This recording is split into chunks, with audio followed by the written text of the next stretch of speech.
Olá, alunos do quarto ano, tudo bem com vocês? Eu sou a professora Giliane e nós vamos para a nossa aula de número 33 de História. Na nossa aula de hoje, nós veremos um pouquinho mais sobre a cultura e o modo de viver. Nosso objetivo da nossa aula de hoje é perceber que a diversidade faz parte da vida e é o primeiro passo para aprender a respeitar as diferentes formas de cultura, de pensar e também de ser.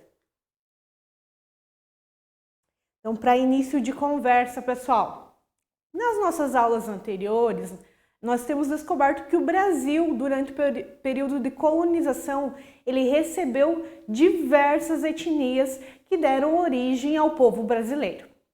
Veremos hoje a influência desses povos que deixaram um pouquinho da sua cultura no nosso país. E pensando sobre o tema cultura, quantas vezes nós, assistindo um programa de televisão ou mesmo participando de alguma conversa, quando menos se espera, nós ouvimos a palavra cultura. Trata-se de uma expressão que é muito comum atualmente. A palavra cultura ela pode ser empregada em muitos sentidos, ela é muito ampla essa palavra. Aqui nós veremos os termos usados geralmente de duas formas. Nós vamos ter a cultura em sentido individual, de cada pessoa. E vamos também ter a cultura no sentido coletivo, referindo-se a uma situação de grupo. Em sentido individual, usa-se a palavra cultura como uma expressão. O fulano tem muita cultura ou o Beltrano é uma pessoa muito culta. Nesse caso, o termo utilizado para se referir a uma pessoa que tem muito conhecimento e que se pode ter obtido através dos estudos, nas escolas, nós estamos estudando, nas universidades ou até mesmo autodidata. Uma pessoa autodidata é aquela pessoa que ela estuda por conta própria, ela estuda sozinha. E ela também consegue aprender de forma muito mais rápida, muito mais eficiente, segundo os estudos.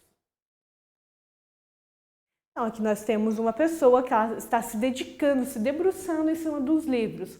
A gente sabe que o conhecimento ele é também muito abrangente. Tem pessoas que aprendem ouvindo, tem pessoas que aprendem vendo, tem pessoas que aprendem muito mais lendo e também tem as universidades e as escolas que vão auxiliar a nós termos esse conhecimento. E já no sentido coletivo de cultura, pessoal, a expressão cultura ela é usada para se referir a um conjunto de pessoas de um grupo humano. Então, aquele grupo, aquelas pessoas participam de tal ritual ou são de tal religião. Nós estamos falando de um modo coletivo, de mais pessoas. Eu conto para vocês que os animais eles podem ser capazes de viver isolados, ou em grupo, também. Um exemplo muito conhecido de um animal que pode viver isolado é o cachorro. Ele consegue viver sem estar junto de outros cães. Então, esse é um modo de vida do cachorro no caso. E tem outros animais também que eles conseguem, não precisam viver necessariamente em bando, eles podem viver isoladamente. Por sua vez, nós vamos ter uma colmeia. Onde tem a colmeia, tem a abelha. E ela só existe porque as abelhas sempre vivem em grupo. Elas apresentam uma grande dependência uma das outras para sobreviver.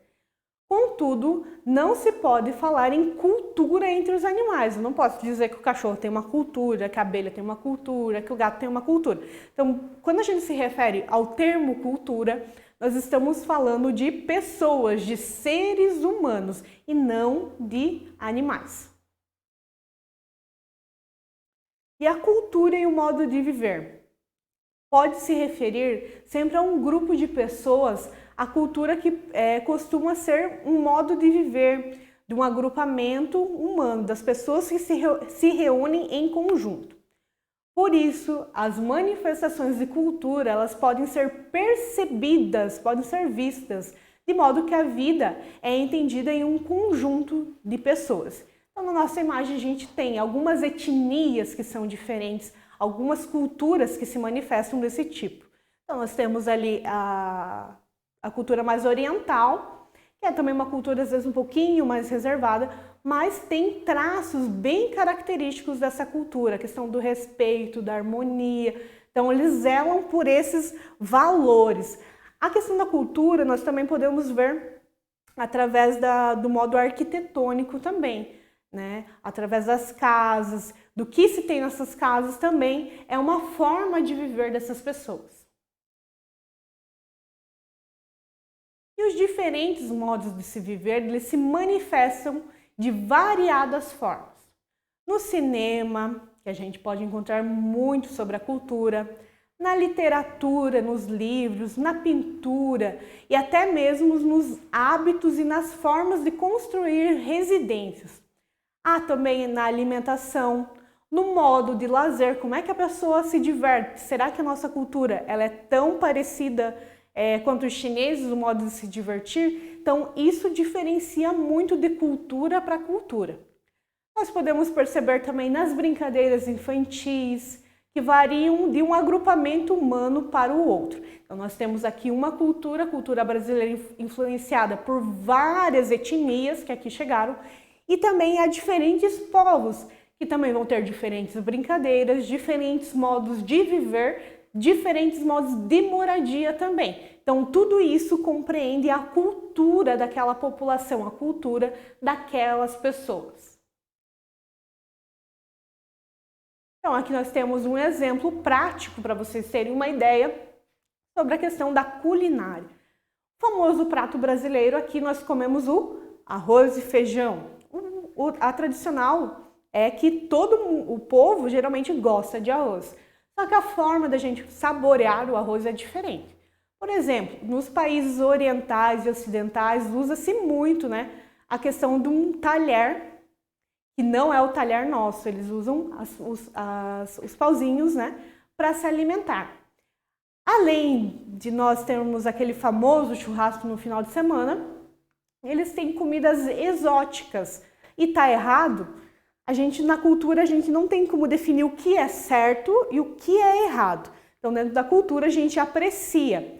Por mais que a gente não concorde com alguns termos, a gente respeita, né, a opinião e a visão também desses povos a respeito da culinária e do modo de vida, enfim. Então, aqui a gente tem um exemplo da culinária, né? Seria a questão da alimentação. Há países que utilizam muito mais grãos e há países também que comem animais exóticos, como o escorpião, larvas, entre outros. Então, faz parte da cultura daquele povo. Outro exemplo que nós podemos perceber também é das brincadeiras. Nossas brincadeiras, as brincadeiras brasileiras, foram influenciadas também pelos portugueses, pelos negros, pelos índios, certo? Então, nos outros países também essa influência. Tem crianças que gostam de brincar mais no rio, porque convivem mais com a natureza. Há outros países que são mais reservados, que as brincadeiras geralmente são em apartamentos. E há outros, né, que toda criança, na verdade, gosta de correr. Só que nem todas elas têm essa oportunidade, porque depende muito da cultura daquele país, da cultura dos pais e como os pais têm influenciado também aquela criança. Então, as brincadeiras também fazem parte da cultura. Outro que a gente vai ter também, fator, seriam os rituais. Quais são eles? Poderiam ser uns rituais religiosos ou até mesmo um ritual de casamento. Também ele vai diferenciar de cultura para cultura. A literatura também, o que nós gostamos de ler é uma forma, e o que outras pessoas gostam de ler é outra forma também. Também não é nada de errado, não tem o certo e o errado. Aqui nós temos ali a questão de pessoas trabalhando na literatura do manuscrito, mas a gente também tem rituais ali que utilizam formas mais coloridas, que pode ter sido uma passagem religiosa, um ritual religioso. Então, tudo isso está atrelado à cultura. Tanto os rituais, sejam eles religiosos ou não, quanto também o da literatura, que pode ser religiosa ou não. Isso depende de cultura para cultura. Há também as formas que eu falei anteriormente, que é a questão dos lugares. Os lugares fazem muito a parte dessa cultura. Então a gente tem ali no Egito, que são construções de pirâmides. Nós vamos ter, digamos, Nova York, que é uma cidade rodeada por prédios, também faz parte da cultura deles. A questão de construção de pontes. Então tudo isso que influencia na arquitetura, no meio de transporte, na forma de viver das pessoas, também fazem parte da cultura. Então os lugares também, né, os modos de vida são parte da cultura.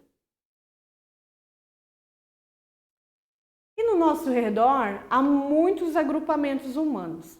Alguns eles são muito grandes, né? Os brasileiros, que a gente pode dizer. Para uma população, a gente pode dizer, nós somos brasileiros, nós somos um grupo. Podemos trabalhar de forma um pouquinho menor, o grupo de trabalhadores, pessoas que trabalham. O grupo de estudantes, que são vocês aí de casa, também fazem parte de um grupo. O grupo gaúcho, o grupo dos catarinenses que moramos, pessoas que moram em Santa Catarina. E entre tantos outros grupos que a gente pode ser, desde um grupo muito grande para divisão, assim, especificar melhor esse grupo de pessoas. Outros grupos não são tão grandes assim, como, por exemplo, os alunos da escola online, por exemplo, os fiéis que frequentam a igreja central, o dos enfermeiros do hospital municipal, os operários que trabalham na empresa Oxford, etc. Esses também são formas de agrupamento. Mas todos esses grupos humanos, maiores ou até mesmo menores, sempre estão presentes na cultura, que pode ser percebida no modo de viver de cada um desses grupos, pessoal.